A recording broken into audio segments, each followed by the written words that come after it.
All right, we are live. We are live. Back at it again. Hey, how is it going? Lee Hayward here with a live video Q&A. And this is something that's been a while since I've done one of these. And I want to just acknowledge that. I'll discuss the reason why and discuss the future plans and all that kind of stuff now in a minute. But I just want to make sure that this is up and running and working fine. I was having some technical difficulties trying to get this chat up and running, and I had to reboot the computer, try a different browser, and finally, I think it's working. So if you can hear me, if you can see me, type into the chat and let me know that it is loud and clear. Like it should be coming through. Test. Hopefully it's coming through loud and clear. Hey, you got Dan joining in, getting a thumbs up there. I'm assuming that means thumbs up. That is good. Just say loud and clear if it is. Type into the chat and let me know. Loud and clear. Good stuff. Awesome. All right. Appreciate it. All right. So like this is something that for years I've been doing these regular live video chats, and I had a little hiatus from them just recently. Because what we've been doing now over on the Total Fitness Bodybuilding Facebook page is we've had a Lose Your Gut challenge back in when we had the New Year's boom, right? Early part of January.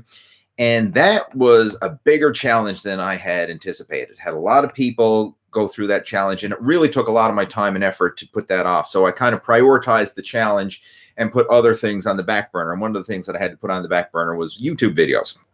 So I really put a lot of effort into that. I see some of the names here. Some of the people have actually went through the challenge. And if you have gone through those challenges, you know how in depth they are, right? I mean, it's literally an intensive week-long coaching program where we go deep into the tactics, the mindsets, and the strategies to help you when it comes to the just, I guess, learning how to make this a lifestyle, how to actually live a lean, healthy lifestyle. And that's what the whole Lose Your Gut challenge is all about.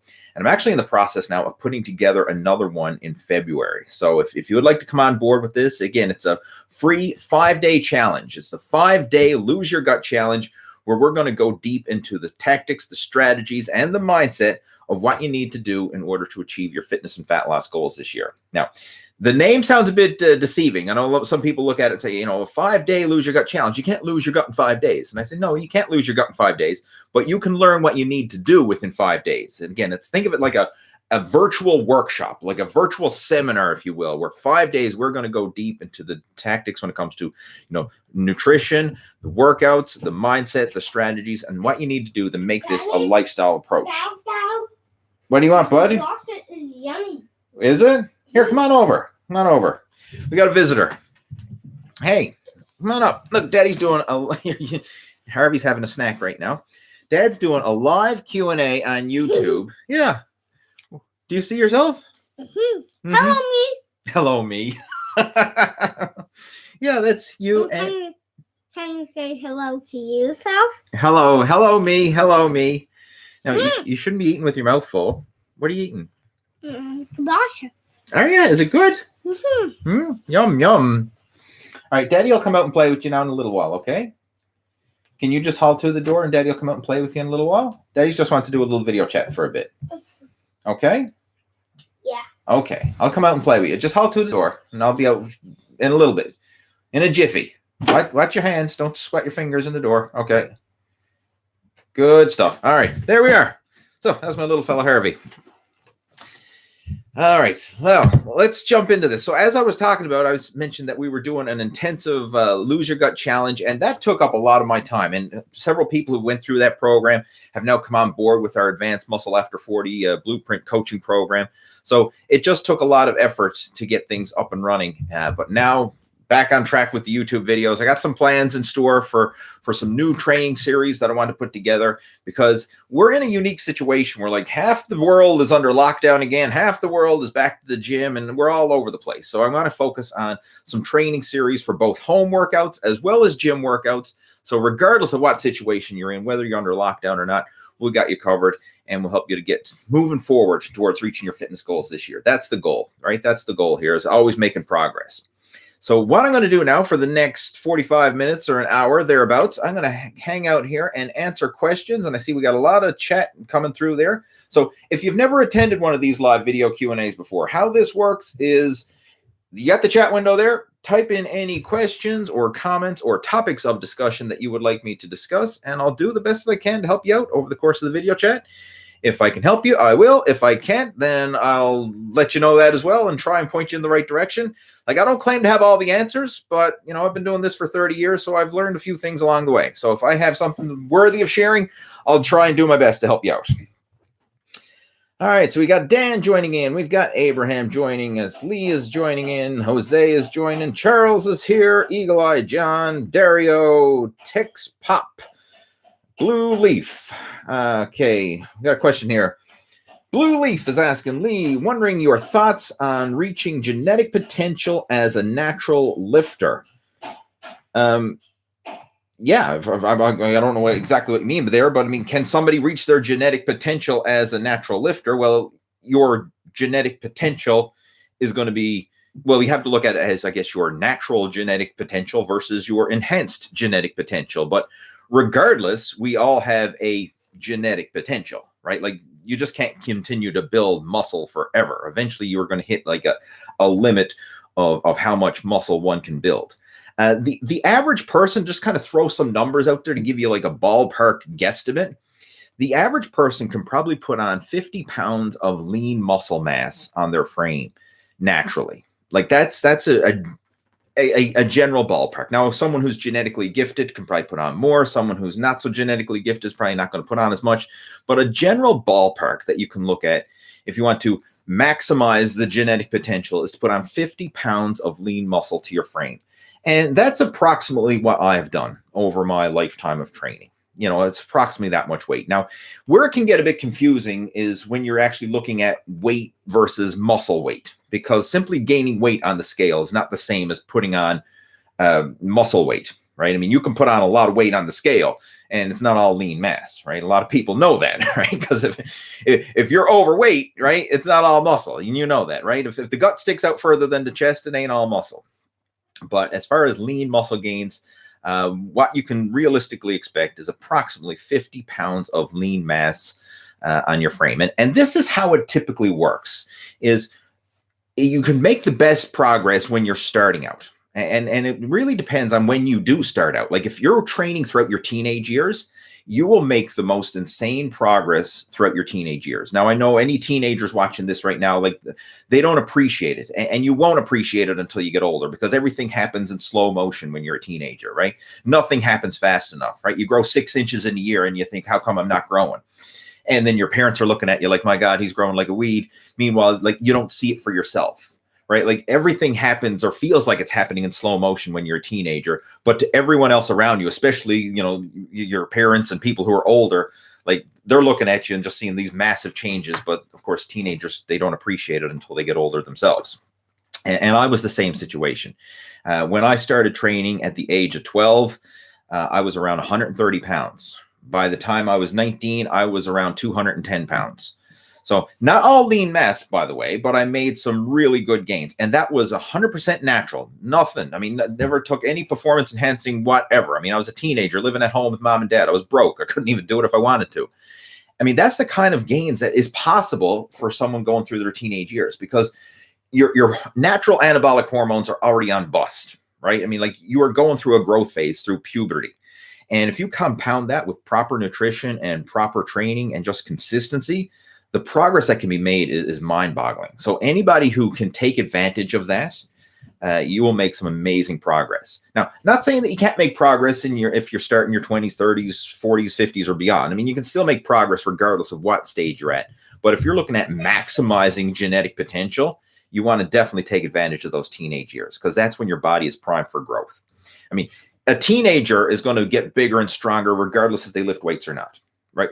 No, like, everybody from, if you take someone who's, you know, 13 years old, and then by the time they're 19 years old, through their teenage years, every single one is going to be bigger, stronger, and have more lean mass on their frame, regardless if they lift a weight, regardless if they play a sport or anything. It's just, that's what puberty does. It just makes you bigger and stronger just from the hormonal changes and the natural growth processes. Now, you compound that with proper training and nutrition, and you can make some amazing progress. Like I say, I made the best gains ever, and I pretty much almost hit my genetic potential in my teenage years by going through that process. And this is how it usually works when it comes to muscle gains. And this is regardless of whatever stage you're at, whether you're starting off as a teenager, you're in your 20s, 30s, 40s, 50s, or beyond. You will make your best gains within your first year of training, as long as it's a consistent year of training. If it's an on and off year of training, then you're not going to make your best gains. But if you have a solid year of good, consistent training, good, consistent nutrition, that's when you will typically make your best gains. And then each year thereafter of solid, consistent training, you're going to make about half the gains that you did the previous year until you get to the point where you're struggling to make any gains whatsoever. And that's the stage that a lot of people get to. Like, that's where I'm at. Like, I'm not going to continue to get bigger anymore. Like, I'm kind of like at a plateau in terms of my muscular potential. And if I've tried to push it harder, that's when I end up getting injured. And I've had my share of injuries over the last several years as well. So, I mean, I'm kind of like at my set point, my comfort zone, and I don't want to push it any harder. That's why I've kind of stayed the same. Now, I can focus on other areas of fitness, like improving my cardiovascular fitness, trying to lower the body fat percentage a bit and stuff like that. But I'm not going to be packing on pounds of muscle at this stage, especially doing so naturally. It's not going to happen. So anyway, hopefully that helps clear up the question about genetic potential and muscle gains as a natural lifter. Lee is saying, good to see you back. He said, I always enjoy the live chats. Yeah, it's good to be back. Glad to have you tuning in again. Dario saying, do you agree that an FFMI of 25 fat-free mass index, I guess you're saying, of 25 is the upper limit for natural lifters? It depends. I mean, it depends on your genetics. I mean, I kind of just discussed that in one of the questions. Like, you can pretty much look at gaining about 50 pounds of lean mass over the course of your lifetime of training as a natural lifter. Now, where that puts you in terms of the scale, your fat-free mass index scale or whatever, that really depends on your body type. Like, some people are naturally tall and slim. Some people are short and stocky. Some people are in the middle. I don't put a lot of emphasis in this whole body mass index thing, because it really depends on your body type. Like, you look at certain people, they just have their frame can carry more mass than another person's frame. Not to be just to kind of throw some generic examples out. Like, most people of Asian descent have very small frames. Like, you take someone who's like a 5'6" Asian person versus a 5'6" person, say like of European descent, and they're going to have totally different capacities of muscle mass. In fact, most people who are European descent probably are going to be taller than that. But I'm looking at my own frame. Like, I'm 5'6", and I know some friends of mine who are Asian, and we're the same height, but like, I'm way bigger than them, but it's just our body types. It's not right or wrong, good or bad, or anything like that. It's just they have a smaller body frame, and they just don't have the potential to carry that much mass. Like, if I'm like 5'6", I'm around 195 pounds, and like that's on the scale of a fat-free mass index, that's pretty high. Even on the body mass index, that puts me in the obese category.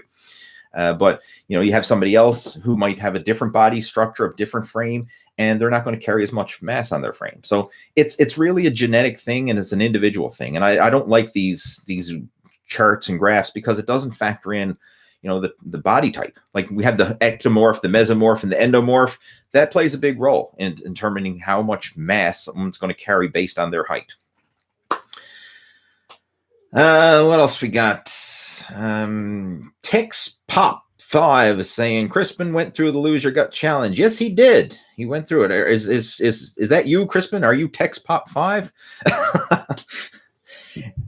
All right, some of these usernames, right? Obviously, I don't know who the usernames are, but then when they message me or email me indirectly, personally, then I say, okay, now I know who you are. Jose is joining in. He's saying, working out in cold weather while listening to you, still making gains. Good stuff. Glad to see you joining in. We have Ronaldo joining in. Owen's joining us. Pablo's joining in. Jesse is joining in. Dario's got a question. What are your thoughts on weighted pull-ups versus pull-downs? I'm not a big fan of adding weight to pull-ups for a couple reasons now, actually. Personally, I've had some injuries, in my from tearing muscles, and I personally can't add weight to pull-ups. So, I just do body weight pull-ups, and that's intense enough. I personally focus on better quality form and higher repetitions, more time under tension. Like if you want to make your pull-ups harder, slow down the tempo, focus on squeezing and contracting the muscles harder, do higher repetitions, do higher sets. I mean, if you get to the point where you're like repping out sets of 20 pull-ups and it's effortless, like it's just a joke, then okay, yeah, you can start adding weight to your pull-ups. But if you can't bang out 20 perfect slow motion pull-ups with no cheating, no swinging, no kipping, and none of this, like you watch the CrossFitters doing their pull-ups and they look like a fish out of water, flopping up and down. It's like if you can't do 20 strict slow motion perfect form pull-ups, there's no need to add weight, right? Focus on the quality, focus on the time under tension, focus on the muscular contraction. And you don't, for most people, you'll never need to add weight to the pull-ups, right?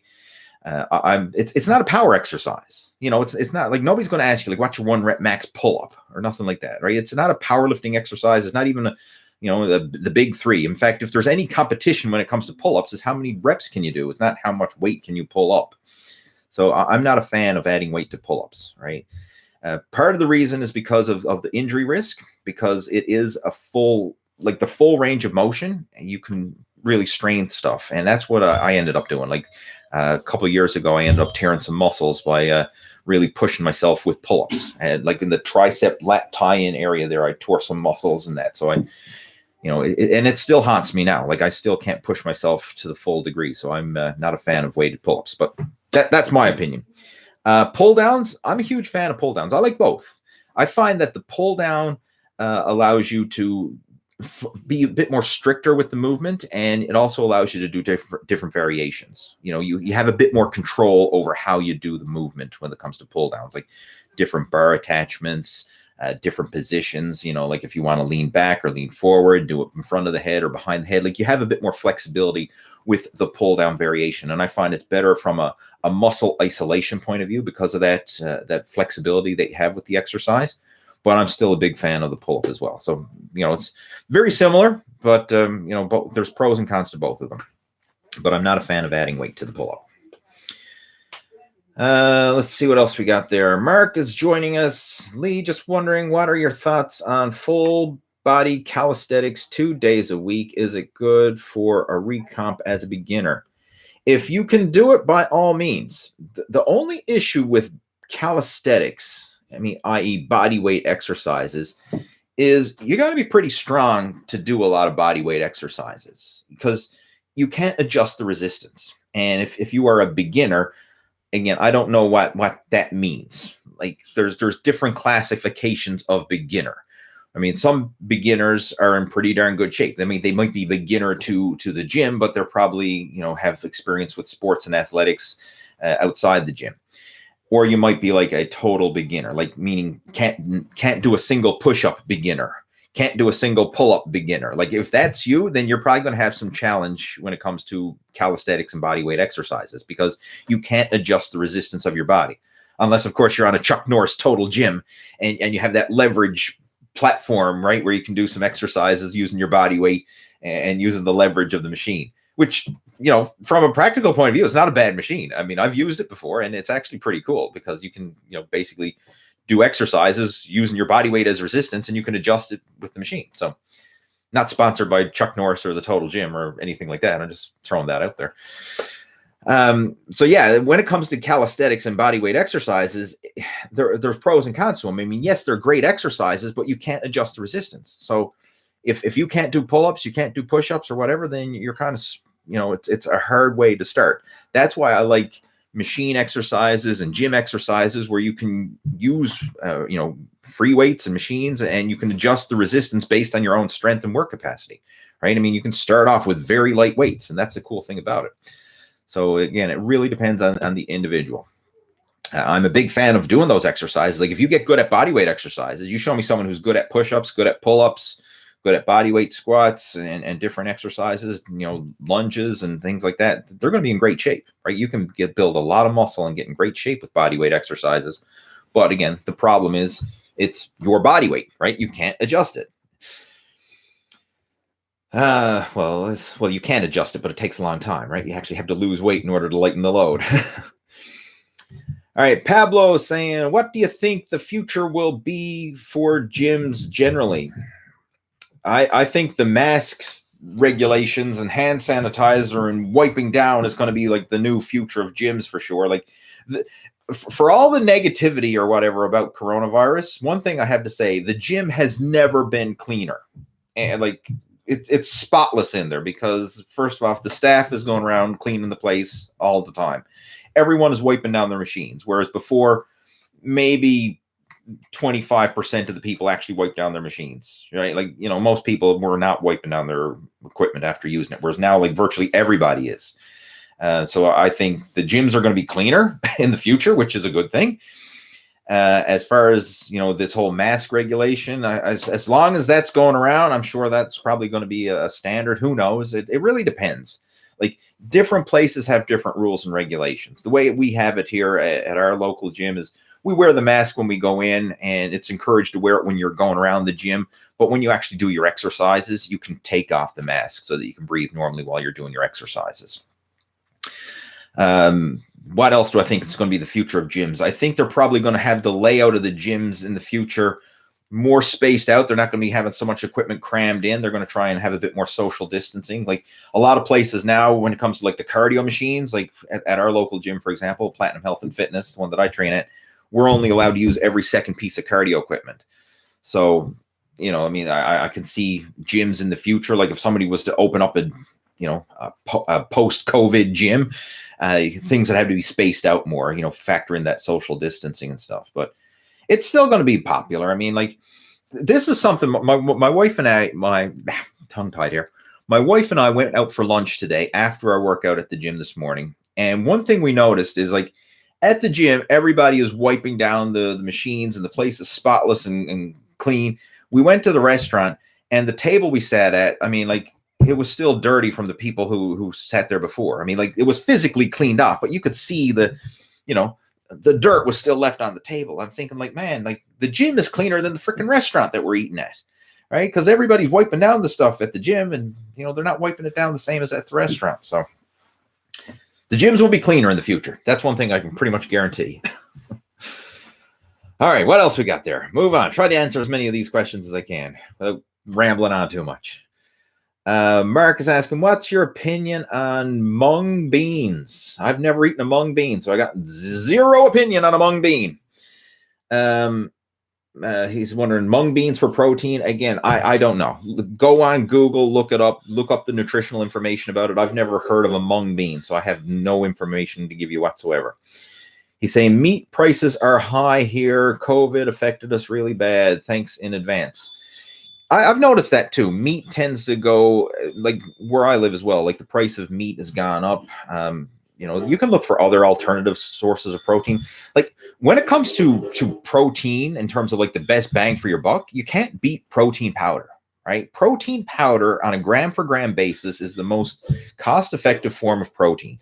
I get a significant amount of my protein from protein powder. Now, I'm not drinking protein shakes, but I'm using the protein powder with my meals. Like, for example, I make up like high protein oatmeal for breakfast, or I might mix up like high protein ice cream for could be a snack or a dessert or something like that.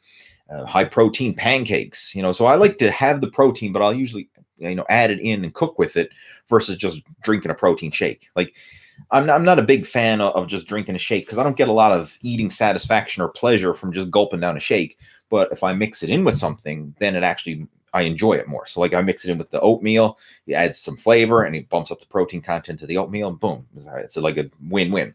Same with the high protein ice cream recipe. Like I've made several videos. If you want to see it, just Lee Hayward high protein ice cream. You'll see some videos there that I've made about that. That's something I really enjoy because I sit down and I eat it and it feels like I'm eating dessert, but it's a high protein, low calorie treat. And that's a great way to get your protein. I'm not a fan of drinking it because, again, I get very little pleasure from drinking a protein shake. It's something you just like chug it down and it's gone. I prefer to eat my calories, not drink them. And that includes protein as well. But yeah, check if you're looking for to save money on protein powder. I mean, like, have a significant amount of your protein from protein powder. I mean, it's best bang for your buck on a gram for gram basis. When you compare that to like meat, chicken, fish, all that stuff, Protein powder is probably half price of the other stuff. Abram's asking, how would you get back in the gym after a subscapularis injury? So you know what? I don't even know what that is, so I'm going to have to Google search it. You got me stumped, right? I don't claim to know it all, and I don't know it all right now. So let me just, it looks like a shoulder, something on the go in the rotator cuff shoulder area, right? Just a quick. Yeah, okay. I'm gonna do it in layman's terms. You got a shoulder injury, right? Most people who would send me a question say, like, how would you get back in the gym after a shoulder injury? Right? What I would do in that situation is you got to work within your pain threshold, and this applies to any injury, whether it's a shoulder injury, a knee injury, elbow, back, whatever, right? Whatever injury you have, you got to work around. You got to work within your pain threshold. Now, I would still go to the gym. I would still do exercises, but start off very, very light. Like if you're using machine exercises, for example, like use no weight, just the handles of the machine. Go through the motions. So, go through the motions of your chest press and your rows and your shoulder press or whatever. Just go through the motions with no weight. And then if that feels good, you do 10, 15 repetitions and that feels good, then put like one plate on, like a 10-pound plate on the weight stack and go through the motions. If that feels good, up the weight again. And that's how I've recovered from injuries in the past, is just going through the motions with machine exercises or very light free weight exercises, like literally using the pink dumbbells down at the end of the dumbbell rack and just going through the motions, and then just build your way up gradually, ever so slightly. I mean, yes, it's frustrating. Yes, your ego is gonna take a kick because you're gonna have middle age and senior citizens. Like you're gonna have a senior citizen woman is gonna be lifting heavier weights than you while you're rehabbing from an injury. But like, suck it up. Who cares, right? Like nobody gives a shit what you're doing. Just go in there and do what you got to do. And go through the motions. Like, for example, like hammer strength machines. I've rehabbed injuries using hammer strength machines, using the empty handle of the machine and just going through the motions. Once that felt good, then I put like a 2.5-pound plate on each side of the hammer strength machine, go through the motion. So here I am bench pressing a 2.5-pound plate, literally 5 pounds on the machine, right? I mean, of course, you're going to get some weird looks for people like, what the heck's going on there? But it's not muscle strain that you're trying to do. You're working the joint, you're working the injured area, and you're just trying to get blood flow and circulation and movement. And that's what's going to help to speed up the injury, or speed up the recovery of the injury. Sitting around doing nothing is like the worst thing you can do, because sitting around doing nothing, you're not getting any blood flow, you're not getting circulation, you're not getting movement, and you can develop a lot of scar tissue, and it just actually slows the recovery process. Light activity, working within your pain threshold, is the best way to rehab from an injury. So that's what I would recommend. And frequent movement. Like, this is stuff that you can do like every day or every other day. Just light exercise to move that area, get the blood flow, get the circulation there, and that will help to speed up the whole recovery process. Now, don't push it too much too soon. Like, if it hurts, don't do it. And that's the frustrating part of an injury, is a lot of times guys will get a minor injury in the gym, like they'll pull or strain or hurt something. And then while they're recovering, they'll go back and try and push themselves too hard too soon, and then take that minor injury and then turn it into a major injury. And this is something I see all the time. So you got to be very cautious in that recovery process, right? Don't push it too much too soon, or don't get overzealous and let your ego take over. You got to really pace yourself. And if you're feeling any aches and pains and strains, like, stop. That's your body's check engine light. That's the warning signal. Like, if it hurts, don't do it, or don't push it any further. So when I'm going through the motions with some of these exercises, just get to the point where, okay, you're starting to feel the twinge, that sharp shooting pain. As soon as that kicks in, stop, right? That's your warning sign. And just keep working it within the pain threshold, frequent, little light workouts like this. And that's the best way to rehab from an injury. All right, what else we got? We have a Corvette Z06 owner saying, I'm having trouble with tennis elbow and arm day. Any suggestions help ease the pain? There's a few things you can do. One, any particular exercise that's causing aches and pains to that tennis elbow, try and avoid it. And this is, you'll know, like when you have elbow tendonitis, certain movements you can do pain-free. Other movements, like even lifting maybe a 5-pound dumbbell in that plane of movement, is going to like just cause that sharp shooting pain. So however you can, try and modify your exercises to work around the pain so that you're moving without aggravating the tendonitis. You might have to change up your grips, change up your positions of your exercises. Like, to give you some examples, like let's just say doing tricep pushdowns hurts.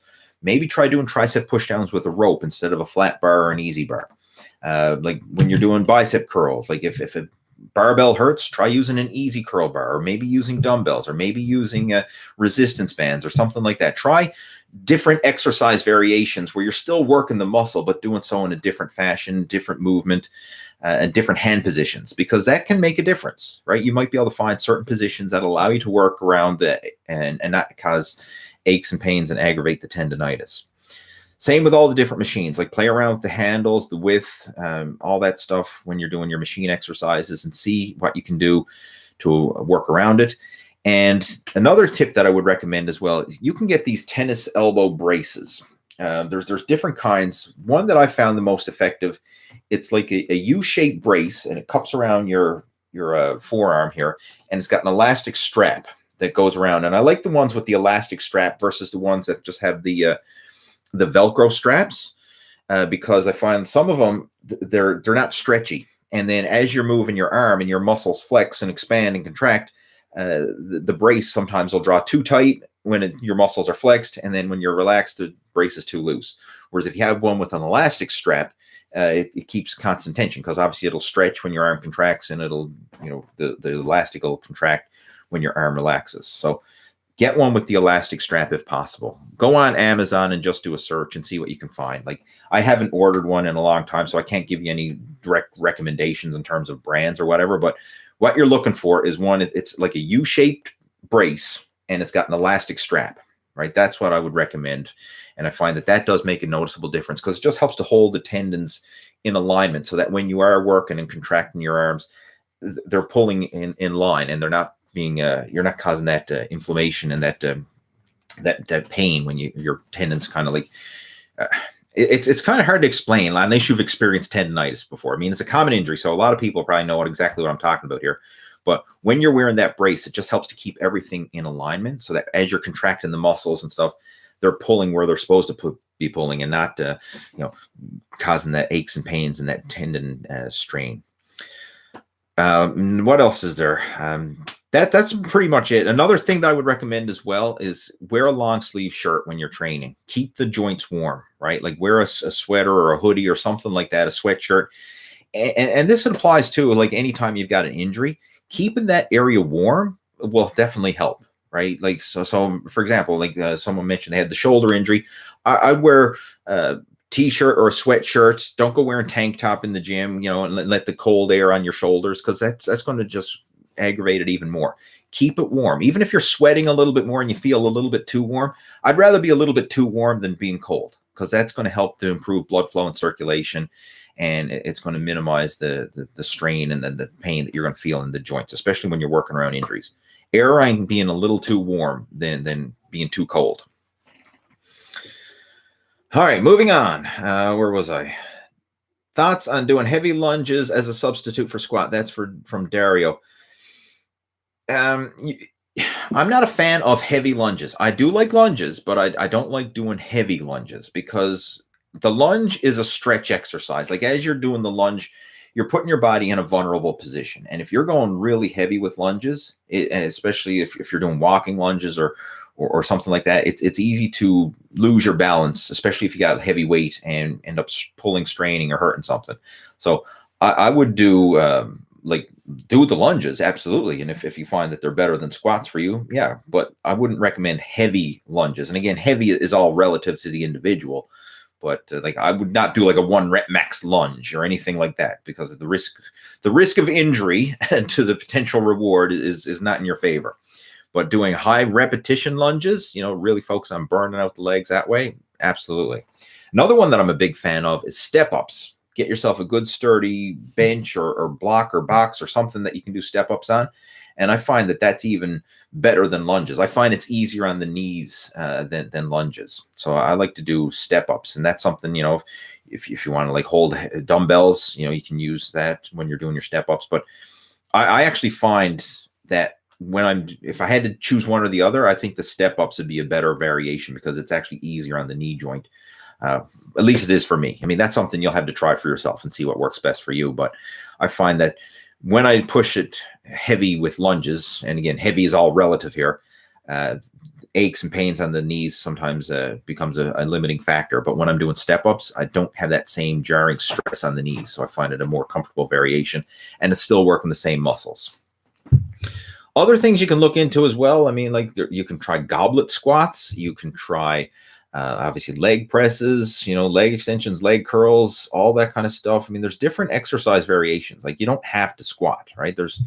That's the cool thing about this. Like if any exercise causes you pain or discomfort, you don't have to do it, right? You can do another exercise variation instead. Just focus on working the muscle. I mean, unless you are a power lifter or an athlete who has to do a specific exercise, then, you know, obviously that makes sense in that situation. Like if you're a power lifter, then you have to squat. But if you're just training for general health and fitness, then no, you don't have to squat. You don't have to bench. You don't have to deadlift. You don't have to do any exercise if it causes pain or discomfort. So focus on doing movements that you can do comfortably and that don't cause aches or pains, right? I mean, like focus on working the muscle, not getting hung up on the exercise. Another question here. Any specific devices to help, such as foam rollers? And I'm not a big fan of foam rolling myself. All right. I've done it in the past. I mean, I know some people love it and do it on a regular basis, but honestly, I've never really gotten much out of it personally. So you won't see me at the gym rolling out on a piece of foam. Right. It's just, I like to do warm-up exercises before my workouts. I like to do mobility and stretching and stuff like that. But as far as like foam rolling and I just personally, it doesn't, my time could be better spent elsewhere doing other things. I'll just say that. Now, I'm not knocking it. Hey, if you like it, it works for you and you enjoy it and whatever, hey, by all means, go for it. I'm just saying about my personal situation. I don't use foam rollers myself. Let's see what I got. Owen is actually chiming in and answering a question for somebody. Appreciate that. Thanks for sharing your feedback. All right. He was saying, if Lee doesn't answer this, I've had recover, and he's given his suggestions. All right. That's cool. Help each other out. Yeah. Well, that's the whole idea here. Right. What's your favorite meal prep meal? Is this going to sound so boring or whatever, but I love I love a big garden salad with a chopped up chicken breast in it. Seriously, like I have that every single day, sometimes a couple times a day. And it is so quick, so convenient, yet so filling and so satiating for me because it's a high volume meal. Like I buy these big jumbo bags of pre-made salad, these big kale salads. I get them at Costco, the ginormous jumbo bag, and I'll probably dump half the bag in this big mixing bowl, and I'll chop up a chicken breast, and I actually buy the chicken breast already pre-cooked at Costco as well. They sell the packs of pre-cooked chicken breasts. So I mean, this is like it's the laziest way. I mean, it's healthy fast food, right? It's so quick, so easy, but I mean, like I can make lunch in like 60 seconds flat. Right? Like, boom, no cooking, no nothing. Just all I got to do is dump the salad in the bowl, chop up the chicken, throw it in. And then what I do is I use a 50-50 mix of fat-free Greek yogurt and some low-calorie salad dressing. And I mix that in with my salad. Sometimes put in some like salt and pepper and garlic and herb for taste, stir that in with it. And boom, like that's probably my go-to meal. And I know it sounds like weird to say like that's my favorite meal, but if I don't have a salad, I really miss it because I'm so used to having those vegetables. One, it helps to fill my belly. Like vegetables give you all that high volume, satiation in your belly because I'm eating this ginormous bowl of salad, so it fills me up. One, it provides a lot of nutrients, right? A lot of phytonutrients and stuff that you're getting from the vegetables, which is great. A lot of fiber, right? When I'm eating those salads on a regular basis, I got no problem with regularity, right? I'm using the bathroom on a regular basis, which is good, right? Nobody wants to be constipated. So I find it helps with that. And I just really enjoy it. If I, for some reason, like run out of salad or whatever, and, I'm stuck in a snowstorm and I can't get out to the store to buy some or whatever, like, I really miss it. That's one thing. Like, if I go a day without my big, ginormous bowl of salad, that's one thing that I really miss. And sometimes, like, for example, if we go out of town, like to visit family or whatever, and I have sometimes not packed my own food. Like nowadays, when I go visit family, like if we're going for a weekend or something like that, I'm packing my own food. I'm packing my chicken, I'm packing my salad, and I'm having that with me. But I have in the past, like, just gone and eat whatever they have, and I'm not eating salad. And man, I miss it. I really do. Right? It's something that I've come to crave. Now, I know that sounds a bit boring, and some people might think that sounds like, what the heck, this man craves salad? But yeah, I actually do. And that's one of the ways that I stay lean. I mean, I've got myself conditioned that I actually crave the healthy food that's high volume, low calorie dense, filling. I mean, that's my secret. I mean, it's just what you get your brain rewired to, right? I mean, like, you can teach yourself to like anything. And that's something that I've just, over the years, it's a must-have favorite meal of mine. What else we got there? Another question coming through. My question is how to be a good fitness trainer, how to be a good vlogger. I have tsanel, T-S-A-N-E-L. I have T-sense. All right. You got something regarding fitness. I'm sharing fitness tips. Any advice? All right. That's from Unicorn Blood. All right, you want to be a good fitness trainer. I'm going to give you a few tips. First off, use your own name. If I see a fitness trainer called Unicorn Blood, I'm going to like click away. Like, no offense, and I don't know what the reason for Unicorn Blood and everything else, but like, that's your username. That's not a very attractive username. Like, use your own name. If somebody's going to hire you as a trainer, they want to know who you are.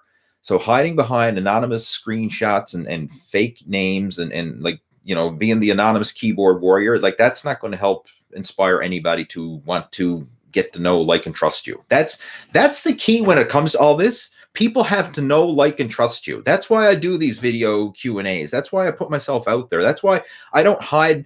Like, ever since I got on the internet I started online back in 1996 when the internet was just getting started, right? Like, literally, I started my first website in 1997. I mean, there was no social media or anything back then, but like, even in the early days of social media, when it was just like, message boards and forums, and then before the Facebook and Twitters and all that stuff came about, I've never once had a fake username, like call myself, in your case, Unicorn Blood. Like, I've been Lee Hayward everywhere I went, every forum, every message board, every platform. I've just used my own name, and I've just totally transparent. I'm not trying to hide behind anything. As far as pictures, like profile pictures or avatars or whatever, I've always used my own picture. Like, if you want to be a good trainer, you got to be transparent. People got to know, like, and trust you. And hiding behind anonymous names and anonymous pictures and all that stuff is not going to create that know, like, trust factor. So that's step one. Step two, to be a good trainer, you got to know your shit. You got to get in shape yourself, and you got to know what you're talking about. You got to have years of experience, right? What I would recommend, one, get yourself in the best shape possible. Like, prioritize your own fitness. Nobody's going to trust you as a trainer if you're fat and out of shape, right? So get yourself in great shape first. And then you got to start helping some people get in shape as well. And I'd recommend friends, family, someone like that, like just people that you know personally, start training them if they're willing to be trained. Like, you can't force somebody to do something they don't want to do. But if you have friends or family or people who want to be worked and trained by you, then hey, train them for free. Just get some experience, get some testimonials, like, get some solid real world results under your belt. That's what you need to do. And consistency, like, this isn't something you're going to just magically have happen overnight. Like, I've been doing this for 30 years and I'm still doing it, and I'm still working on trying to improve myself. Like, it's a never ending journey. It's not like you get there and you're done. Right? It's this nonstop, never-ending improvement. So and I'm going to tell you right up front, the whole fitness trainer industry, it's a hard one. It really is, because every man and his dog now is a fitness trainer. Every man and his dog is a certified personal trainer or whatever. So one, you got to know your stuff, and you got to somehow differentiate yourself from the crowd, right? You got to have your own little niche, your own little unique twist, if you will. Me right now, it's helping guys over 40 lose the gut, build muscle, and get back in shape. You know, the whole muscle after 40 blueprint. That's my twist, my unique thing. I mean, that's what kind of separates me from some of the young 20-something-year-old genetically gifted personal trainers out there who are, right? Like, you got someone who's in their 40s and 50s, like he's not going to want to go to some 22-year-old guy who's never been overweight a day in his life and say, okay, teach me how to lose the gut, right? And the guy's never ever had a gut. You know, it's a disconnect. So you got to focus on your niche. Who do you want to focus on? Whether it's athletes, whether it's, you know, whatever your individual niche is. But those are some tips, and hopefully that helps. And if you want to chat about this, like, send me an email, right? I mean, we can chat about it. I can recommend some resources to help you with this. But I'll just tell you up front, don't look for a get rich quick thing when it comes to fitness training. It's a long, hard. You got to want this. You have to have a deep passion for this, because I'm going to tell you, there's going to be a lot of frustration. There's going to be a lot of slow days. And if you don't have that deep passion to help people, you know, and to do so, like what would you do for free? Like, if you could do anything for free for the rest of your life, what would that be? And if that's helping people with fitness, that's something you're deeply passionate about, and you really, you know, have that just feeling like it's your calling in life, then maybe you're cut out to be a fitness trainer. Like, I personally feel like this is my calling. I really do. Right. I mean, I've had people say this to me before, and I honestly believe it. Like, this is God's work through me, right? I'm helping people to lose fat, get in shape, and overcome all those limiting self-beliefs that they have. And especially older guys, hardworking family men who've been neglecting their own health and fitness while trying to provide for their family. And I mean, yeah, you can do that for a little while, but that comes back to bite you in the ass, right? So that's who I'm focusing on now, is hardworking family men, working professionals, guys who've been putting food on the table, prioritizing, you know, the wife and the kids and everybody else, and then their own health and fitness gets pushed down. And then, you know, next thing you know, they're 50 pounds overweight, high blood pressure, high cholesterol, heart attack waiting to happen. And now they're like, oh shit, what do I do? That's who I'm helping, right? Guys like that, I'm helping them to turn around their whole lifestyle and situation with a realistic and sustainable action plan. None of this hype and BS and 30-day shreds and 6-week cuts and all that bullshit. Just a sustainable, realistic action plan that you can follow to improve your health and fitness and get back on track without being a slave to the gym. And that's what I've been able to do. Like, I go to the gym 3 days a week. Like, I don't live in the gym. Like, back when I was a competitive bodybuilder, I used to go to the gym 6 days a week, sometimes 6 days a week, twice a day. Now I go to the gym 3 days a week, Monday, Wednesday, Friday. That's it, right?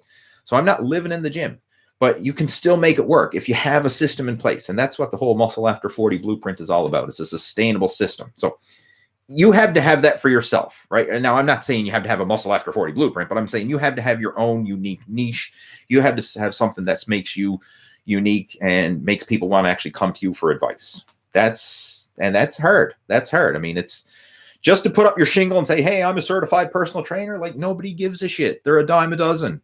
Right? I can go to the gym and, like, there's the pimply faced teenager behind the desk and he's a certified personal trainer, right? Like, there's you got to have some real world experience, and you got to have some skills to be able to help people. And I think people skills is more important than fitness skills. But anyway, I could talk on this for all night, but I'm going to move on. Anyway, so yeah, hopefully you got a few tips out of that one. Owen is joining us. He's saying dumbbell skull crushers are fine. It's all about the grip. I think he's talking to somebody else. I don't even think that's a question to me. All right. Jose is saying, what would be the correct angle for an incline press? 30 or 45 degrees? Both. There is no correct angle. It's what feels best for you. Try 30, try 45, try higher, try lower. Like, it really doesn't matter. I usually use 45 because, you know, the standard bench that we have at the gym is a 45-degree angle bench, and I actually like it. But if you have an adjustable bench, try it higher, try it lower, and see what works best for you. Again, it all works, right? Like, there's no magic angle. Right? It all works. It's just what do you prefer. So this is something you just have to try for yourself. What else we got there? Hex Bar or straight bar for deadlifts. That's ITA God is asking that. The Hex Bar or straight bar deadlifts. There's pros and cons to both. The Hex Bar is going to put your body more in a line with the deadlift. So, I mean, you're actually pulling up, and the weight is in line with the center of your body mass. So it's actually less strain on the lower back and more emphasis on the legs. A barbell deadlift is in front of your body. So there's actually a bit more lower back involvement because you're having to pull the barbell back. So it's not one is right or wrong, better or worse. It's just two totally different exercises. It's like saying, hey, what's better, a dumbbell or a barbell? It depends, right? They're both, they both have a valuable purpose in different situations. So you can use both. Now, if you have lower back issues, maybe the Hex Bar is going to be better, right? If you're training for powerlifting, then maybe, the conventional barbell deadlift is going to be better. And what do you have available, right? If you have available to both, then hey, you can cycle between both of them. But again, it's 6-1, half a dozen of the other, right? It's this. What else we got? What's a quick way to raise your testosterone?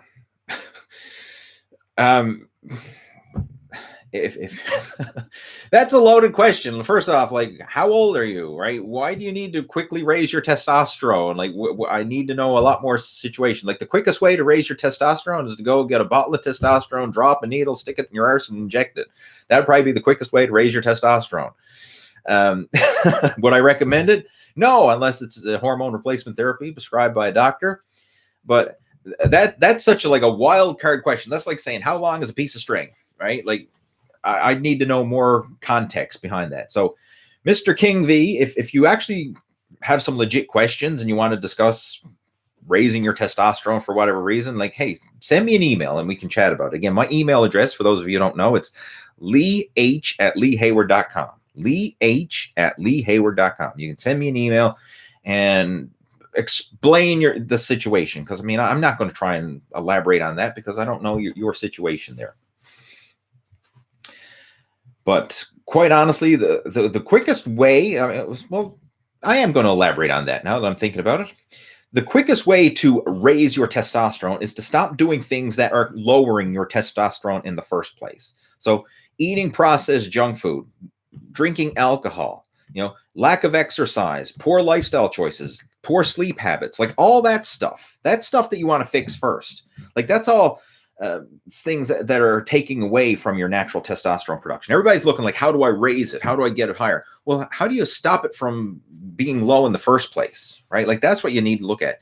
Healthy lifestyle choices. It's all the stuff that improves your health and fitness in general is also going to help to improve your testosterone. Like, it's all synergistic. It all works together. So if you're getting inadequate sleep, like you're only sleeping 5 hours a night, well, that's going to have a negative impact on your testosterone. Right? If you're drinking alcohol on a regular basis, that's negatively impacting your testosterone. If you're eating garbage and junk food and processed crap, if you're overweight, if you're out of shape, like all that's negatively impacting your testosterone. So if you fix all that stuff, you start sleeping better, eating better, cutting out the booze, exercising, then you will see improvements in your testosterone and all your hormone levels. Your growth hormone, your thyroid hormone, and your metabolism is just going to improve in general. You need to live a healthy lifestyle. It all goes together. All right, moving on. First Revenge is saying, what exercises do you suggest to help bicep peak? The bicep peak is really a genetic thing. Some people have short, high-peaked biceps. Some people have longer, flatter biceps. You can't really change your bicep peak. All you can really do is build bigger biceps and lose the body fat that's surrounding the bicep muscle. Like, as people get leaner, their biceps are going to look better because you're actually going to be able to see the shape and the separation and the muscle definition. Whereas if someone's got a lot of extra fat, you still carry fat in your arms too. Like, a lot of people don't realize that you don't just carry fat in your belly, you actually carry fat all over, including your arms. So if somebody's just got a big fat arm, yes, it's going to stretch the tape measure, but when they flex it, it's just going to look like a big blob of arm. Like, it's not going to have any definition or shape to it. So losing body fat is going to help to improve your shape, right? So that will improve the definition and the peak of your biceps, but just building the biceps bigger, right? Build them bigger in general. All the different types of exercises. There's not really a peak exercise or whatever. That's genetic. And to give you a prime example of this is something that you can actually do yourself. Do a search for Arnold Schwarzenegger front double bicep, and then Sergio Oliva's front double bicep. Like, two of these are old school Mr. Olympias back in the day, right? Sergio had flat biceps, meaning they were big, but they were just big and flat. They didn't have the peak. Arnold had the shorter, higher peaked biceps. Now, both of these guys are former Mr. Olympias. Both of them, genetically gifted, world-class genetics and all that kind of stuff. Both of them have done virtually every bicep exercise known to man, especially back in that time frame, back in the pumping iron days, if you will. Because nowadays we got all kinds of new machines out there that weren't available back then. But bottom line, like, these guys have done everything, and they're genetically gifted, and they're former Mr. Olympias. One has peaked biceps, one doesn't. So it's not like there's a special workout that you can do to make your biceps peaked. It's genetics, right? You can't change the shape of a muscle. You can only make it bigger and lose the fat that's surrounding it. But if you want a good bicep workout to help build bigger biceps, this is what I would recommend. I recommend the positions of flexion. And what that focuses on is mid-range, fully stretched, peak contraction. And if you want to actually see a sample program, and actually I have one that you can download, go to blastyourbiceps.com. That's an ebook that I put together covering a mass building arm specialization training program. There's a nutrition plan in there, and it's a complete training guide designed to isolate and specialize the arms. I call it Blast Your Biceps, but it's technically biceps and triceps. So if you want a specialization program to follow, that would be a good one to go through. So check out blastyourbiceps.com. What else we got? Zeb Chowdhury. If I'm mispronouncing your name, sorry. I'm 51. I stopped working out about 10 years ago. I feel it these days. Would you recommend using resistance bands to start again? You start again. Like, it doesn't matter what you start with. Whether it's resistance bands, dumbbells, or just getting outside and going for a walk. But yes, start again. If you want some help with that, Zeb, feel free to send me an email, right? Like, I've got programs in place now that's geared towards this. Like, you're the demographic of people that I really prioritize helping at this stage of the game. The whole Muscle After 40 blueprint is helping guys over 40 to start again and get back in shape. So again, if you want some help with that, reach out to me, send me an email, leeh@leehayward.com. I'd be more than happy to have a chat with you and see if we can come up with a realistic and sustainable action plan that's right for you. What else we there? Did I miss any questions there? Hashim is saying, show me the biceps. There's the biceps. Crazy Ivan is here saying, first time here. I'm 41 years old. I haven't worked out in 2 years. Getting married in March. We just found out that 2 weeks ago that we're going to have a baby. Ready to change for the new family. Whoa, see, you got a lot of stuff, right? 41, getting married, becoming a dad, and you have, okay, yeah, you got a lot on your plate. Start now, because I'm telling you right now, it's not going to get any easier, right? And you're never going to be as young as you are right now. So, like, start now. And the cool thing about it is it doesn't have to be perfect. It doesn't have to be like some big overhaul, change your lifestyle, do everything from day one, but just start making some progress now. Start now is this thing. And again, if you want some help with this, feel free to reach out to me. All right, I'll be more than happy to have a chat with you and send you. In fact, for all you over 40 guys who are watching this, I've got an ebook that covers how I went from fat to ripped after 40, and it outlines the whole Muscle After 40 blueprint and how I went about it. If you want to get a copy of this, I just tell you what, head on over to my website, leehayward.com, and right there on that main page, there's a link up in the corner, and it's got a picture of the ebook, Ripped After 40. And you can just click on it and download. It's a free download, a free PDF download where I outline the whole Muscle After 40 blueprint system, how it works and everything else. You can download it for yourself. So again, for those of you like Zeb, and we have Crazy Ivan and anybody else who's like in that over 40 category, who's like, you want to get back in shape, start again, that would be the place to start, right? Because that covers the system and the mindset, and it also covers a lot of the drawbacks, because this is a common thing that I see when it comes to people who want to get in shape is they try and do too much too soon and burn themselves out in the process, get frustrated, quit, and go back to their old habits. Right? The whole New Year's resolution thing. Like I actually made a live video on Facebook today talking about this. That like everyone starts off the new year full of piss and vinegar. They're like, oh man, that's it, right? I'm no more. That's it. I'm feeling fat and guilty after the Christmas holidays and everything else. I'm going to lose weight. I'm going to get back in shape. Boom. So they join the gym and they start working out 2 hours a day. And then they go on some ketogenic diet and they probably start intermittent fasting and starving themselves. And that's like, no more, man. I'm fed up. Enough is enough. I'm going to get in shape. You know, I'm going to lose this weight. I'm going to get myself back in shape. And they're all full of piss and vinegar. After a few weeks of feeling hungry and irritable and then burnt out because they're doing too much in the gym and now they're sore and they're full of aches and pains and probably got, you know, strained shoulders and the lower back's hurting and the knees are aching and all this, they just say, you know what, it's not worth it anymore, right? I can't stand feeling hungry all the time. I'm sick and tired of feeling achy and painy and tired and exhausted. And they just say, screw it, F it, I don't care anymore. They go back to their old habits, start binge eating, gain all the weight back again, whatever they lost. And now they're back to square one, more frustrated and pissed off than ever. Right? This is the scenario. This is the yo-yo diet scenario. Everyone goes through it, right? You know, up and down. And the problem, it's not that they lack motivation or that they can't do it or they got bad genetics or slow metabolism or any of that BS. It's they're following a wrong approach, right? You can't jump in and go pedal to the metal from day one, right? Like if you don't know how to swim, you don't dive headfirst into the deep end and try and figure it out, right? That's how you drown. Right? Same thing when it comes to your fitness, right? If you're trying to dive head first, like, oh, I haven't worked out for 2 years. And what am I going to do? I'm going to join the gym and work out 2 hours a day and you know, starve myself while I'm doing it. No, that's not the way to a sustainable fitness and fat loss transformation. You have to build it up gradually. You have to have a sustainable system and a progressive system where you start small, start so it's actually easy, right? Like the program should be easy to do initially, and then you just build on it day by day, get a little bit better each day. That's it, right? Trying to do too much too soon is a recipe for burnout, right? You cannot do it, right? Again, it's just like that analogy I use. I mean, you don't learn to swim by diving headfirst into the deep end, right? That's a recipe for drowning. That's not a recipe for swimming, right? You got to start in the shallow end, right? You got to start with some little flutter kicks and stuff like that, like baby step your way up, right? Gradually work your way up to the deep end. Don't dive headfirst in and hope you're going to survive, right? No, it doesn't work that way.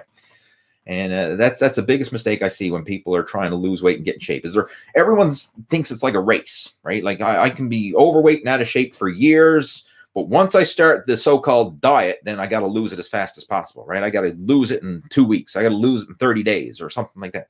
Like, why don't you just lose it slowly? Like, how about you look at it instead of trying to starve yourself for a month? Why don't you say, maybe I'm going to just make some small, simple lifestyle changes. And by this time next year, right, I can be looking at a totally different person in the mirror instead of trying to starve and torture yourself for 30 days and get frustrated and quit. Like, that's how I went about it. And that's what I outlined in that ebook, the whole Muscle After 40 blueprint system. I mean, that's what this is about. It's not about, you know, fad diets and BS and all that stuff. It's about a sustainable system where it's a get ripped slow program. It's not a get ripped quick, right? It's not this fad diet. It's a get ripped slow, but stay ripped. And the cool thing about it is the weight you lose with this system is weight that you actually keep off. It's not just like, oh, I lost 10 pounds and I put 15 back on type of crap. It's actually losing it and sustaining it and enjoying the process. That's what it's all about. Because I'm going to tell you right now, if you don't enjoy the process, regardless of what it is you're doing, if you don't enjoy it and you can't sustain it, then the results are only temporary. Like if your diet and exercise program has a start and an end date, the results are only temporary. You have to take a different vision with this and look at it as this is something you're going to do for the rest of your life. Like the day I stop working out is the day I stop breathing. You know, like that's the end date. That's when this all stops, right? You have to look at it as this is something you're going to do. Now, of course, you can adjust the intensity and the duration based on your fitness level and your mobility and all that. Like I'm not expecting someone who's in their 70s to be pushing, 1 rep max deadlifts and all that kind of stuff, but you can still focus on training within your own mobility, your own fitness level, regardless of your age. And this is something you have to look at as a lifestyle. It's like each day, focus on how can I get a little bit better each day. That's it. Instead of trying to overhaul it from day one, a little bit better each day, 1% better each day, right? That's the mindset I like to take. And I know that sounds so small, so simple, so boring, but it's realistic. Like any one of you watching this right now, like you can make a 1% improvement today, right? The next meal, you can make it a healthy meal, right? You can get out and go for a 10-minute walk around the block. Like, you can take these little baby action steps in the right direction. You can do something to move yourself and make today a 1% better day. And then what if you did it again tomorrow, made yourself 1% better again, and then another 1% better again. And each day you just get 1% better. By this time next year, you'll be able to look back and like, holy shit, look at the progress that I just made. But it didn't feel overwhelming in the moment because it was so gradual. And that's the secret to making this a sustainable system. Not this, I'm going keto and I'm going to cut my carbs to 0 and I'm going fasting and I'm going to 2 hours of cardio. And like, you try and do all that. It's just, again, it's diving headfirst into the deep end, not knowing how to swim, right? You're not going to be able to sustain it. Anyway, no, I know I rambled on with that one. I mean, I don't even know where that question came from. Oh, that was Zed. That was Zeb had the question. No, it wasn't Zeb. It was Crazy Ivan saying that he's 41 years old, haven't worked out in 2 years, and he's getting married and he's got a baby on the way. Start now, 1% better each day. That's the key. That's where do you start? Download that ebook. Download Ripped After 40 and head. Go leehayward.com. Download the ebook. That's where you start. Step 1, right there. That's your 1% improvement for today, is to download that ebook. What else we got? Okay. Jose saying I've got a total gym. Yeah, I was talking about the total gym, right? Got to acknowledge that. Where else? Now I just lost my place. Israel saying, hello, Lee. What about mushrooms cooking with eggs? If you want to cook mushrooms and eggs, go for it. I mean, heck, a lot of omelets got eggs and mushrooms. Yeah. I mean, I like scrambled eggs and mushrooms and onions and peppers and all that stuff scrambled together and make a nice omelet. Go for it. Let's see what else. AJ is saying, I'm getting back into fitness, wondering whether I should do a 5x5 3 days a week, an upper lower split, blah, blah. Start with a total body workout 3 days a week. I actually have a video right up on YouTube. I mean, I got a couple beginner videos, but just go scroll through the most recent videos, and there's one there I think is like first workout back after quarantine is what I call the video. It's just a simple total body workout. Like, start with that. Don't go getting into like 5x5s and split routines and blah blah blah. Like just a total body workout, one movement pattern per each muscle group. Like overhead pull, overhead press, horizontal pull, horizontal press. Do a squat or a leg press. Do like an arm curl, a tricep extension.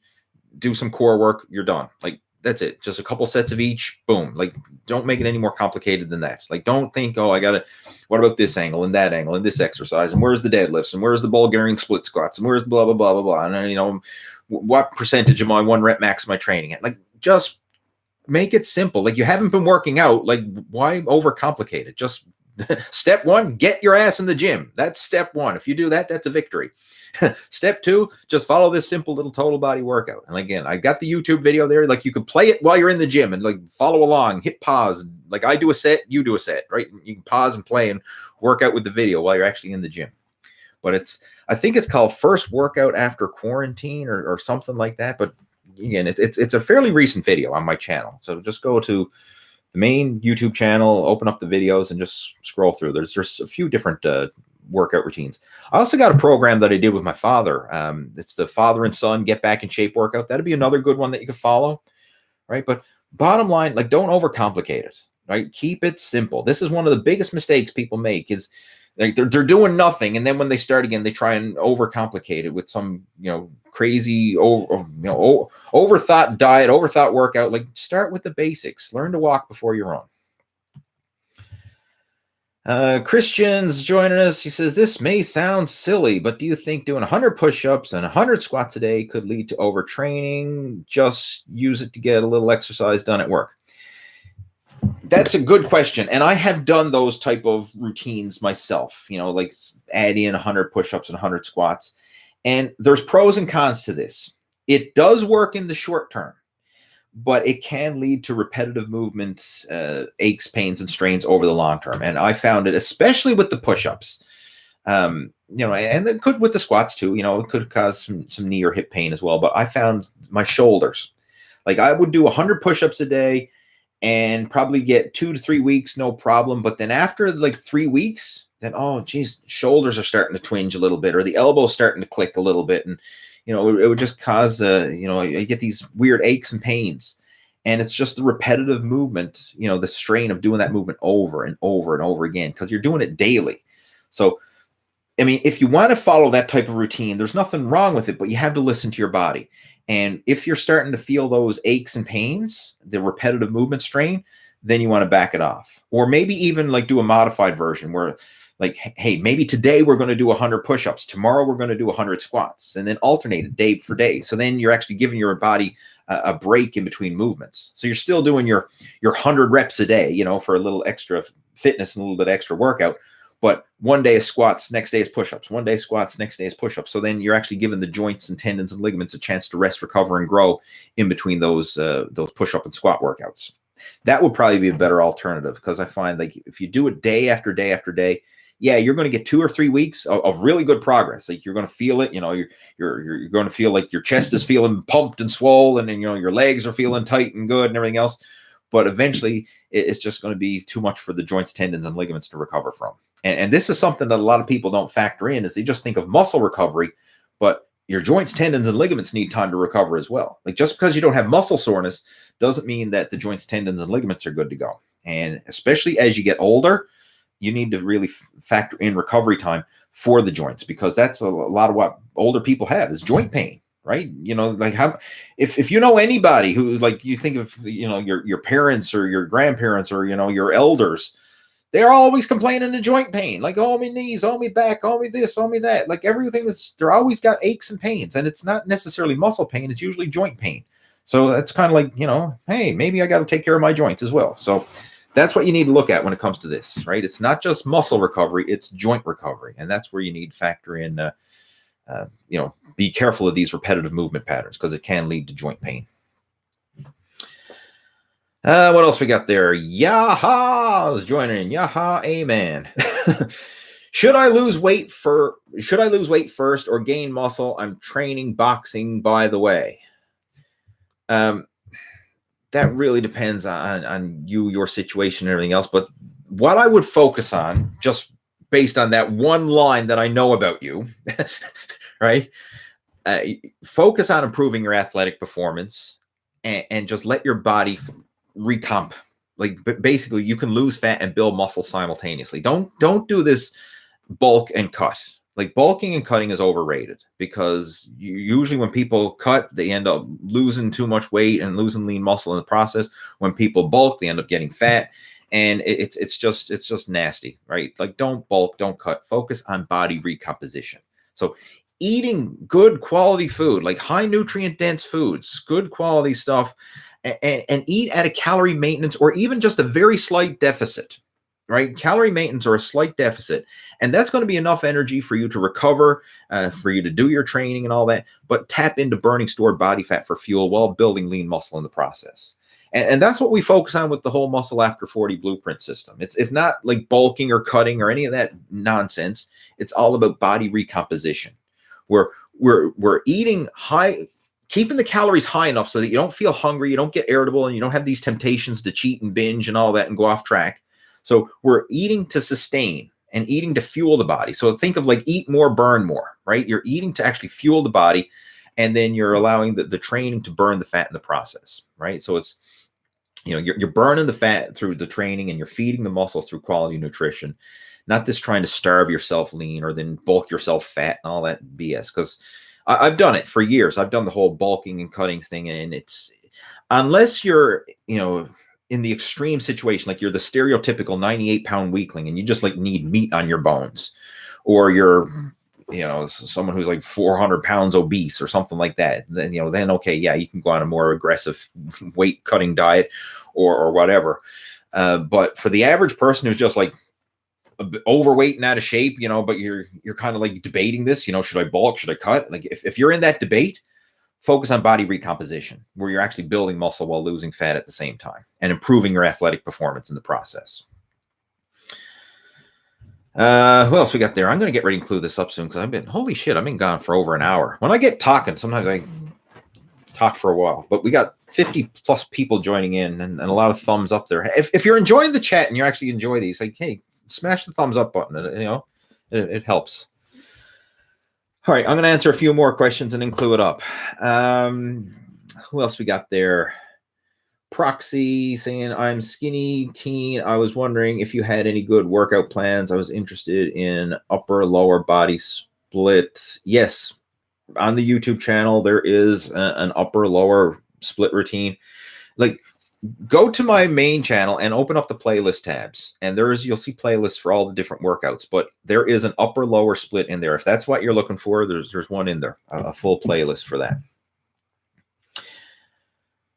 Juan Marquis, how do I work the rear delts with no machine? You can use resistance bands and do band pull aparts with a rubber resistance band. You can do bent over dumbbell flies. Those are two great exercises you can do with no machine. Just do a search for Lee Hayward rear delts on YouTube, and you should see I've got some videos showing how to work the rear delts with no machine, stuff that you can do at home with minimal equipment. We got Matt joining us. Says, been watching you for years. Have you ever done a video on your life story and how you got into bodybuilding? Blah, blah, blah, blah, blah.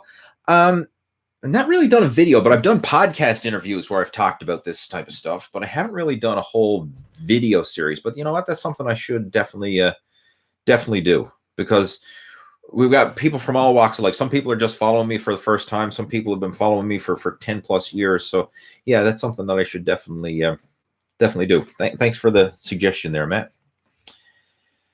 We got Alex joining us. We got CC joining us. We have Danger Osaud, or how do you say it? Danger Osaud.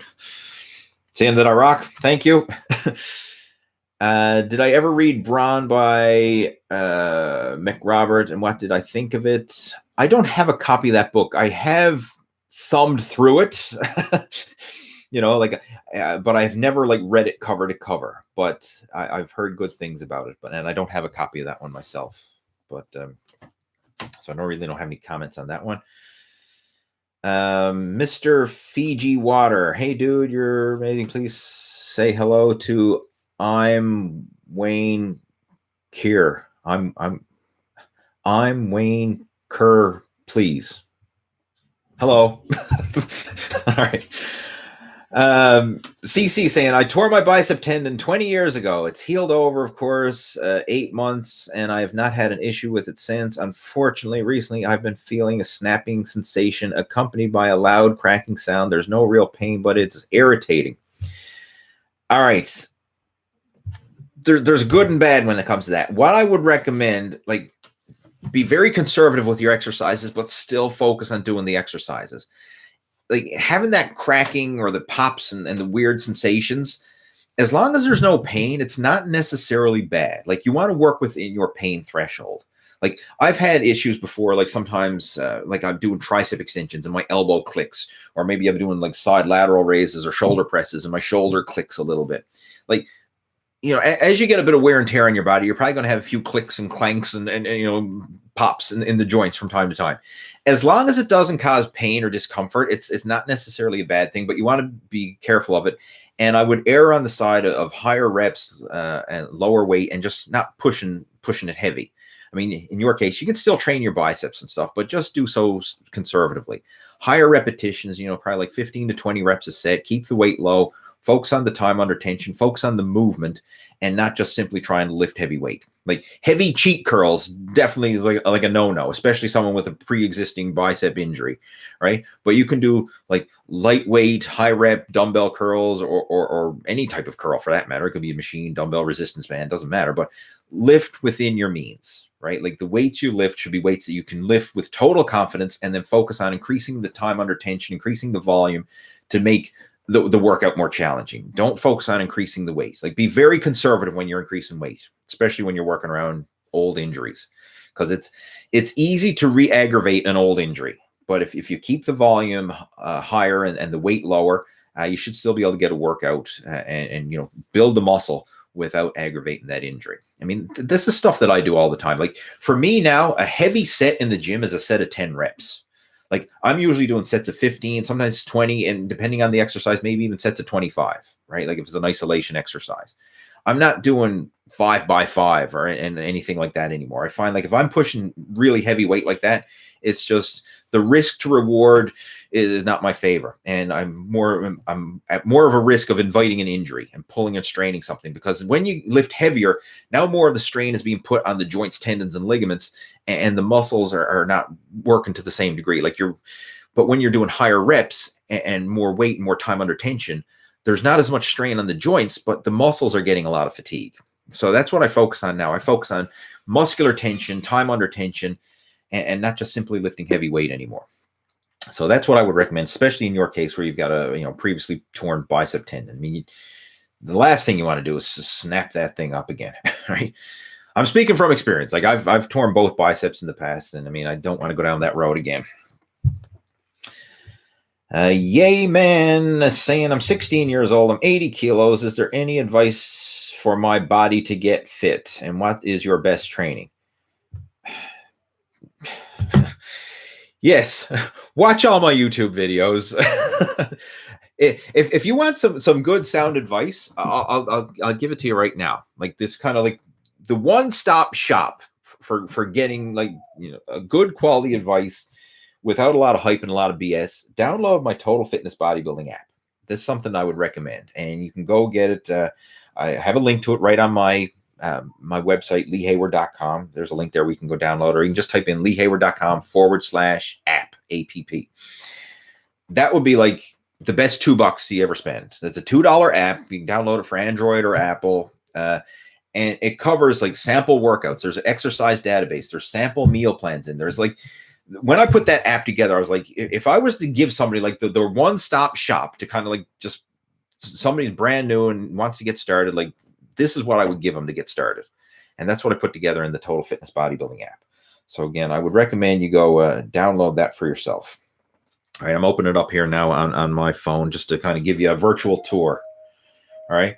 So, I mean, I don't know if that's coming through or it's probably all blurry or not focused, but there's workouts there. So, I mean, you can open it up. There's a whole section of workouts, beginner, intermediate, advanced, different types of programs. There's an exercise database there. So if there's any exercises you're not sure of, you just click on it and there's a video demo and a written description of all the exercises. There's sample recipes, like healthy, high protein recipes that you can follow along with, nutrition plans for both fat loss as well as gaining lean mass. There's a section there where you can ask questions. There's an Ask Lee section within the app itself where you can actually send me questions and I can contact, we can like email back and forth through the app. So like $2.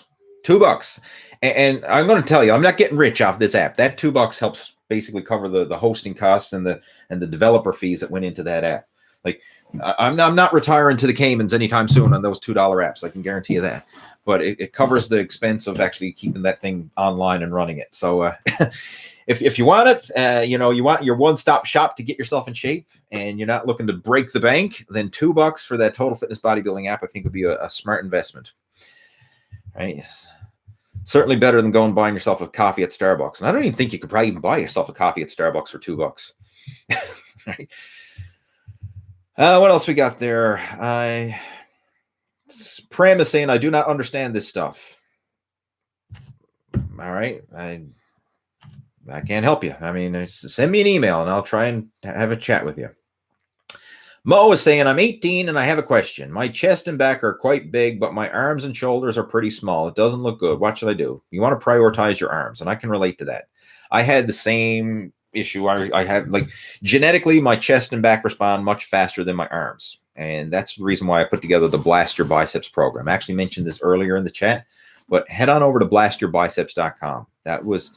That's what that program is. It's it's arm specialization. I call it Blast Your Biceps, but it's technically biceps and triceps. But it's a specialization program designed to help prioritize building mass in your arms while putting your other body parts on maintenance, right? So that's what it focuses on. And I think that would be a good one to help balance out your physique, because this is something you're going to notice. Like, as you start training after a few years, you're going to find certain body parts respond faster than others. Certain body parts lag behind. This is normal, right? Unless you're a genetic freak and everything just responds. And then if that's the case, then, you're destined for the Mr. Olympia. But most mere mortals you're going to have certain body parts respond well, certain body parts lag behind, and that's normal. So what you need to do once you start noticing these imbalances is you want to prioritize the weaker body parts, and then the stronger ones, you want to put them on a maintenance program. And that's what the Blast Your Biceps program does, is it focuses on that, totally geared towards arm specialization. So you'll put your chest, your back, your legs, you know, all the stronger body parts in your case, those will be put on a maintenance program. You're just training them once a week. The biceps and triceps, we're going to prioritize them and focus on doing higher volume workouts for those. So you actually train your arms twice a week, and all your stronger body parts will only get worked once a week. So again, you can go download the ebook, and it covers all the whole program's outlined for you. What else? We got TW Snipping Mole. Where do you come up with these usernames? Like, my username is me, Lee Hayward. I mean, anyway, Mr. TW Snipping Mole. I've been doing dumbbells and him ups.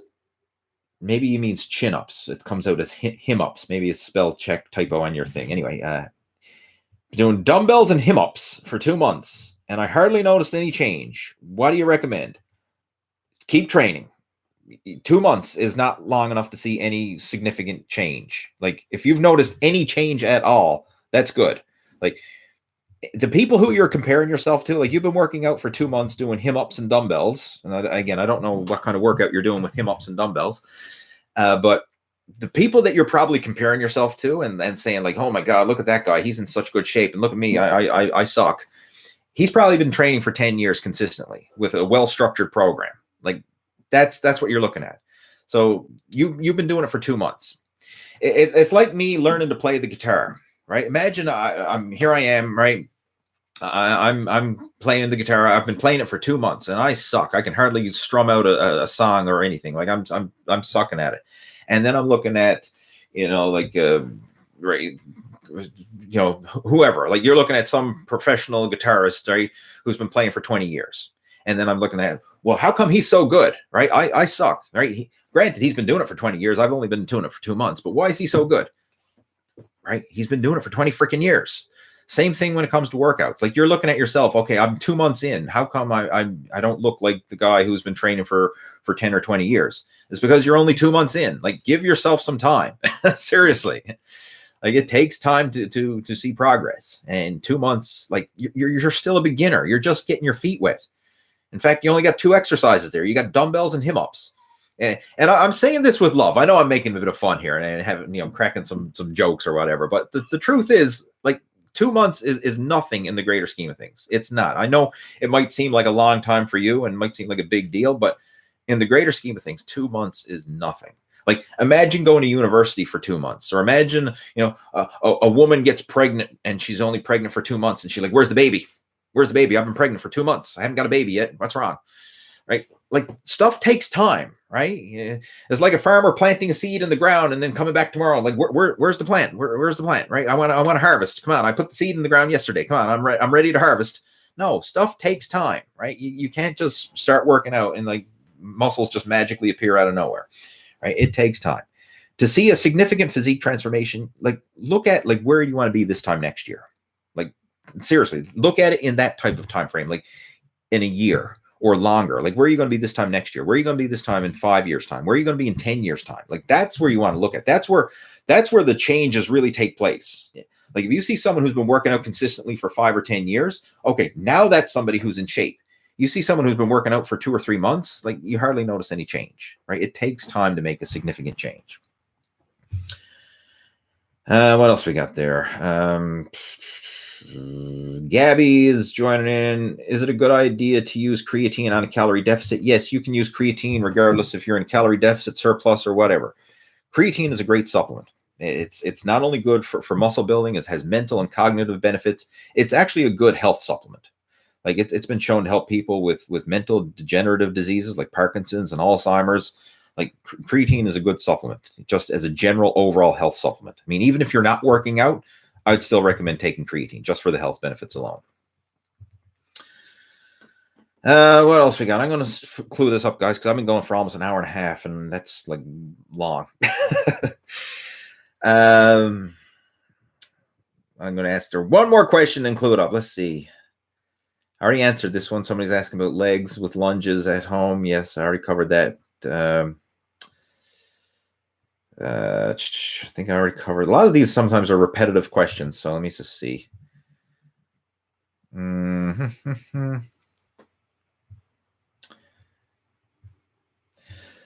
All right, we got K Linebach saying, I just got out of hospital after a 2-month stay on a ventilator. As I try to recover, do you recommend machine or free weights, and how many days should I work out a week?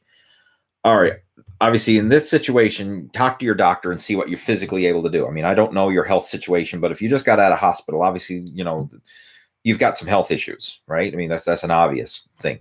So you need to discuss this with your doctor and see what you physically can and cannot do, right? I'm not going to try and pretend that I'm a doctor or anything like that and give you advice, but whatever it is that you do, start small, start light, and just focus on going through the motions. And this applies to anybody who's starting off either for the first time or you're coming back to the gym after a layoff. Start off small, start off easy. Like, you don't have to kill yourself in the gym from day one. It's okay to just go in there and literally go through the motions with very lightweight and not even feel like you've done anything in terms of, like, you don't have to lift to failure on day one.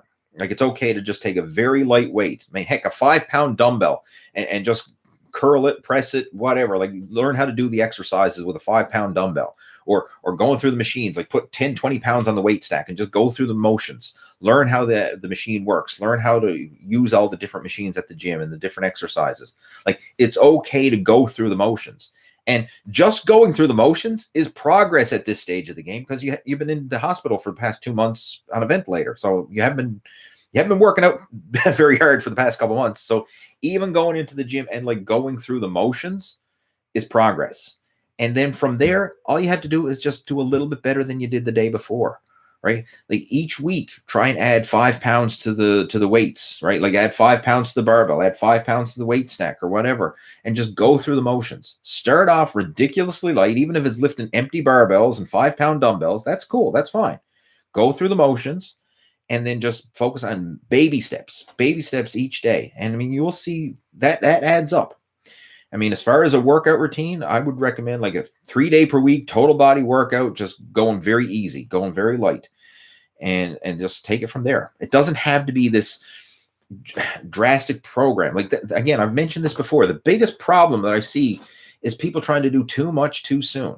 And the analogy I use, again, is like, imagine I'm at the swimming pool. I don't know how to swim, and I decide to dive headfirst in the deep end. Like, is that how you learn how to swim? No, that's how you drown, right? Same with your workouts. Like, if you've never worked out for a long time, or you've coming back to the gym after a layoff, or either your first time in, give yourself permission to go easy, go light, and just learn to exercise. In fact, I'm probably going to actually put together a whole series of workouts geared to someone who's never been in the gym before. I think this will be very valuable for a lot of people. And it would be geared to either people who have never been to the gym, or people who are coming back to the gym after months or years of not going to the gym. Because I've been getting a lot of people reach out to me recently. This is the type of situation they're going through. And I think if I put together a whole video series, it would really help with that. But that's what I would recommend. I mean, obviously, in your situation, first, talk to your doctor, see what you can and can't do, get the okay to actually start exercising again. And then when it comes to the weight training, just a simple total body workout, go in there like half hour long, just go through a few major movements for your, like, a press, a pull, overhead press, overhead pull, some sort of squat or a leg press, and that's it, right? Just one exercise for each major movement pattern. And then on your off days from weight training, like, go for a walk. Seriously, like, walking is the most underrated cardio exercise there is, but it's very powerful. Like, it's not stressful on the body, but it helps to burn fat and it helps to improve your work capacity.